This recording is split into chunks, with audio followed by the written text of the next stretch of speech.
The game theory that actually matters. The game theory that actually matters in 1960, Thomas Schelling, an economist at Harvard, published The Strategy of Conflict, a book that would, 45 years later, share the Nobel Prize in Economics for the work that began in its pages. Schelling's central argument was that the most important problem in any sustained strategic interaction is the problem of credible commitment. Threats matter only when they are credible. Promises matter only when they are credible. The challenge of strategic action is to make one's commitments believable to an opponent who has every reason to doubt them. Schelling's examples ranged across nuclear deterrence, labor negotiation, hostage crises, and bargaining of every kind. The book's most memorable image is the driver who, approaching another car at high speed in a game of chicken, conspicuously rips off the steering wheel and throws it out the window. The act removes the driver's option to swerve. The opponent now sees that the only way to avoid collision is for the opponent to swerve. The driver who has destroyed his own option has paradoxically gained an advantage by reducing his choices. This is the principle at the heart of game theory as it applies to verbal combat. The structures we are about to walk through, sequential games, signaling games, Bayesian audience updating, repeated games, threats and commitments, are the structures by which the moves of parts II and III gain their force in the larger context of an engagement. We have already used several of them implicitly. Costly signals, Chapter 4, are signaling games. The commitment extraction trap, Chapter 8, is a sequential game. The audience as prize, Chapter 1, is a Bayesian updating problem. Strategic concession, Chapter 13, is a costly commitment device. This chapter consolidates the structures so that you can see them as a single body of theory, and so that you can deploy them deliberately rather than implicitly. Game theory has a vast literature with elaborate mathematical machinery. The literature is, for most of its volume, of minimal use to the practitioner of debate. The 5 structures below are the ones that matter. We will treat each with the minimum precision the practitioner needs and no more. The first structure is the sequential game. A sequential game is a game in which moves are made in order, and each move is observed by the other party before the next move is made. The structure permits one party to extract commitments from the other and use those commitments in later moves. This is the structure of the commitment extraction trap. The questioner asks question 1. The respondent answers. The answer is now banked. It is in the public record of the engagement, and it cannot be retracted without cost. The questioner asks question 2. The respondent answers, bank. Question 3 lands the consequence. Given the prior commitments, the respondent is now boxed in. The Lincoln questions to Douglas at Freeport in 1858, which we covered and Fight Breakdown 2, are the canonical American example. The Shankara 3-question cage to Mandana on the Mokshakama relation is the canonical Indian example. The structure in both cases is the same: sequential commitments, banked in public, used in later moves. The implication for preparation is direct. Before you enter a sustained engagement, identify the commitments you would like the opponent to make. Construct the questions that would extract those commitments. Order the questions so that the answers in sequence build a position the opponent cannot escape from. Test the sequence against the opponent's known prior public commitments.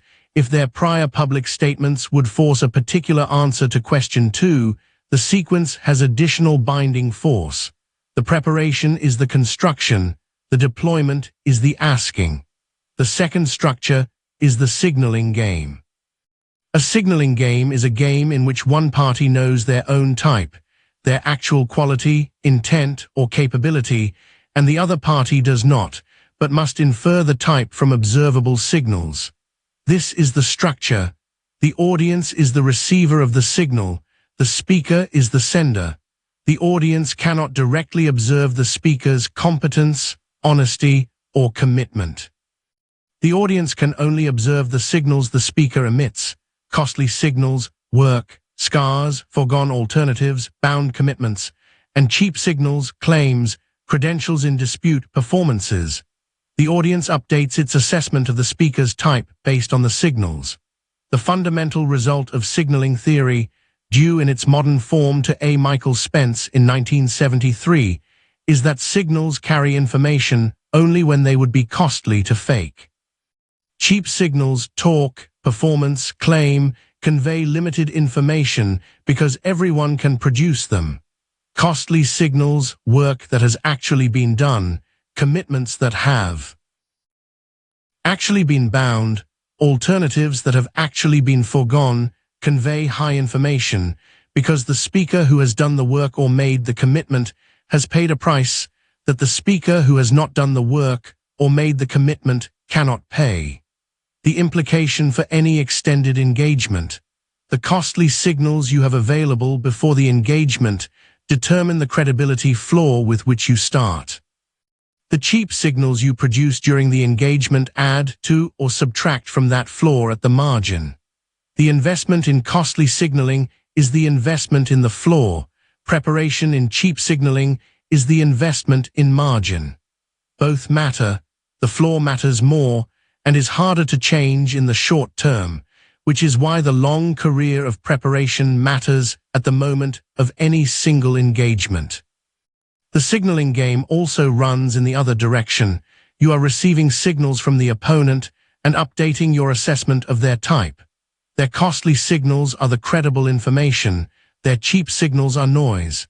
Discriminating between the two is part of the dual read. The third structure is Bayesian audience updating. The audience, throughout an engagement, is updating its beliefs about each speaker in light of each move. The update is approximately Bayesian. Prior belief about the speaker, modified by evidence from the speaker's moves, produces posterior belief. The audience does not articulate the calculation. They experience it as trust or doubt. But the underlying mathematics is Bayesian. The implication, every move you make, is a piece of evidence the audience uses to update. Most participants in debate think only about the immediate persuasiveness of any individual move. The Bayesian update view forces a wider lens. Each move modifies the prior on every subsequent move. A move that is moderately persuasive in itself, but which raises the audience's prior on you for the remainder of the engagement, may be more valuable than a move that is highly persuasive in itself, but which leaves the prior unchanged. This is why strategic concession, Chapter 13, is so powerful. The concession is not strongly persuasive on its substantive content. The audience has not, by your conceding the founder's position on slavery in the States, been moved on the question of slavery in the States. They have been moved on the prior on you. They now think of you as more honest, more accurate, more trustworthy. Every subsequent move you make is heard with that updated prior. The concession was not the persuasion. The concession was the priming of every subsequent persuasion. The implication for preparation. Identify the moves whose primary function is prior modification rather than substantive persuasion. The opening of an engagement, in particular, is dominated by prior-setting moves. The first 90 seconds are not, in most cases, about substance. They are about the prior the audience will hold for the rest of the engagement. Costly signals deployed in the opening, charitable framings of the opposing position, demonstrations of preparation, these are prior setters. They earn the audience's attention in a particular form, which the rest of the engagement will then be evaluated under. The fourth structure is the repeated game. A repeated game is a game played more than once between the same parties or in the same context. The structure is decisively different from a single-shot game.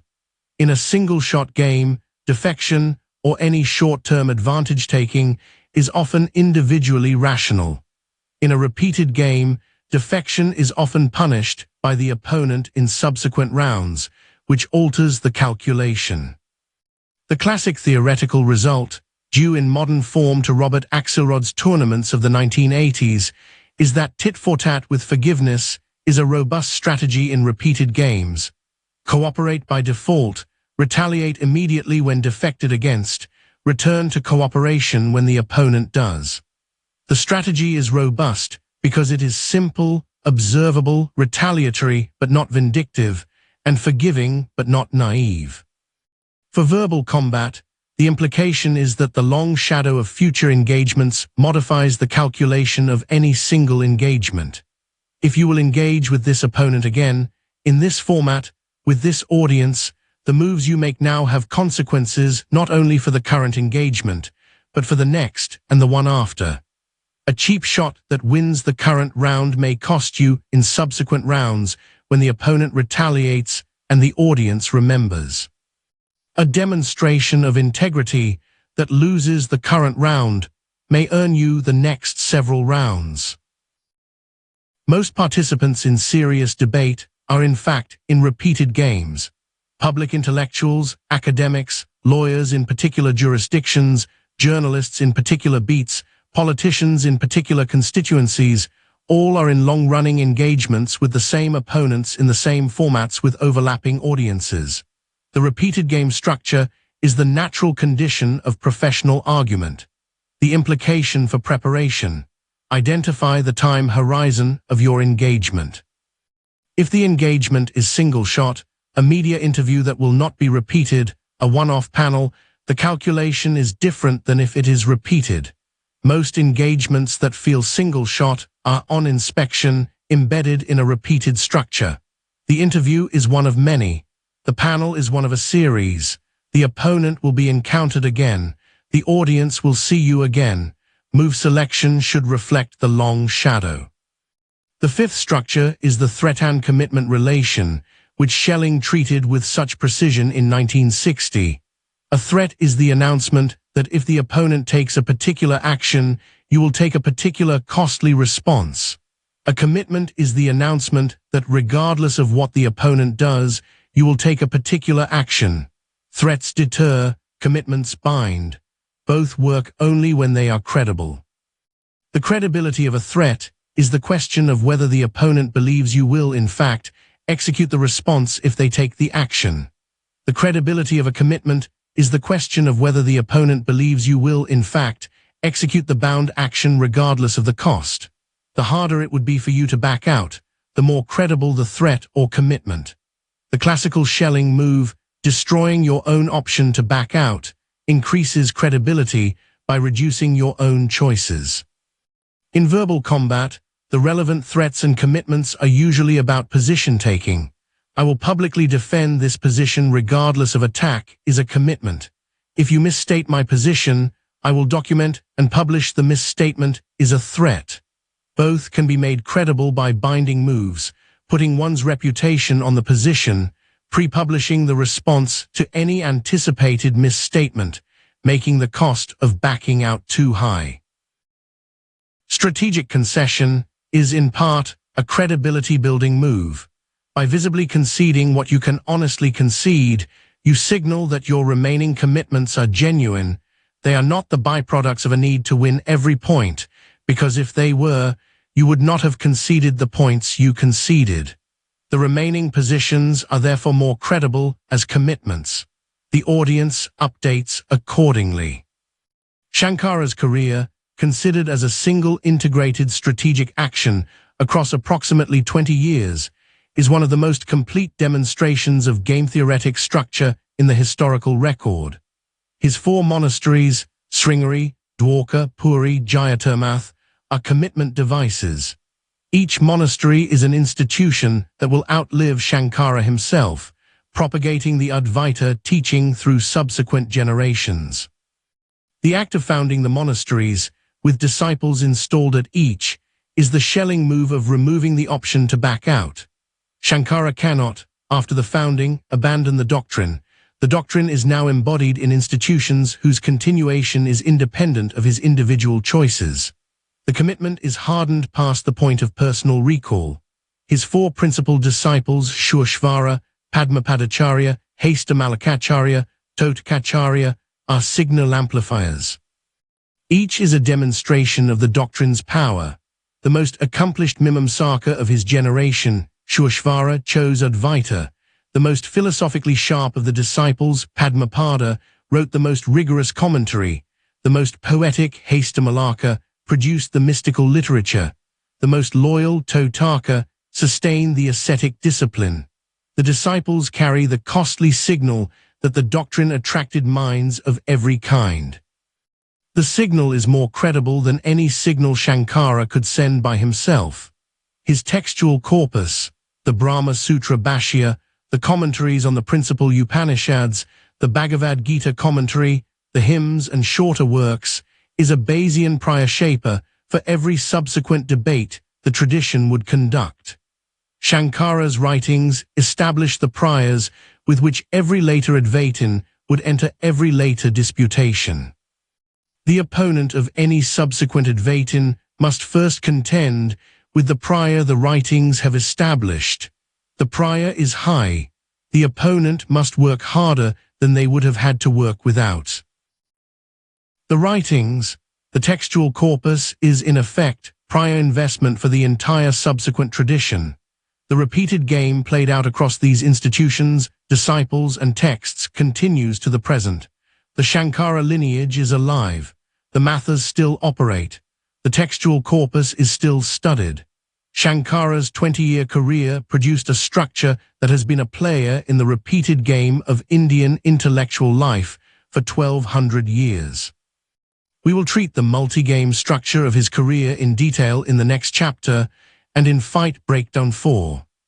The contemporary parallel that has, more than perhaps any other, demonstrated the integrated game-theoretic structure on a recorded modern stage was the Lincoln-Douglas debates of 1858 and the political career of which they were a component. Lincoln understood throughout the 7 debates that he was in a sequential game with a Bayesian updating audience embedded in a repeated structure with a long shadow of future political engagement. We have covered the sequential game at Freeport and Fight Breakdown 2. Lincoln's question banked Douglas's answer for use in 1860. We have covered the signaling and prior setting moves in the Cooper Union speech of February 1860.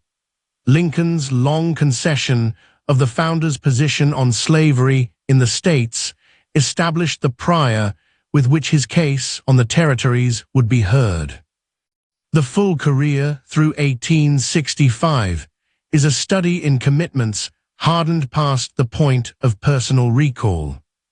House divided speech of 1858, the Cooper Union speech of 1860, the first inaugural of 1861, the Emancipation Proclamation of 1863, the Gettysburg Address of 1863, the second inaugural of 1865.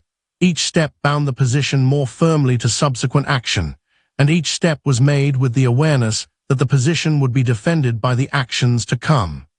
Lincoln, in 1858, lost the Senate seat.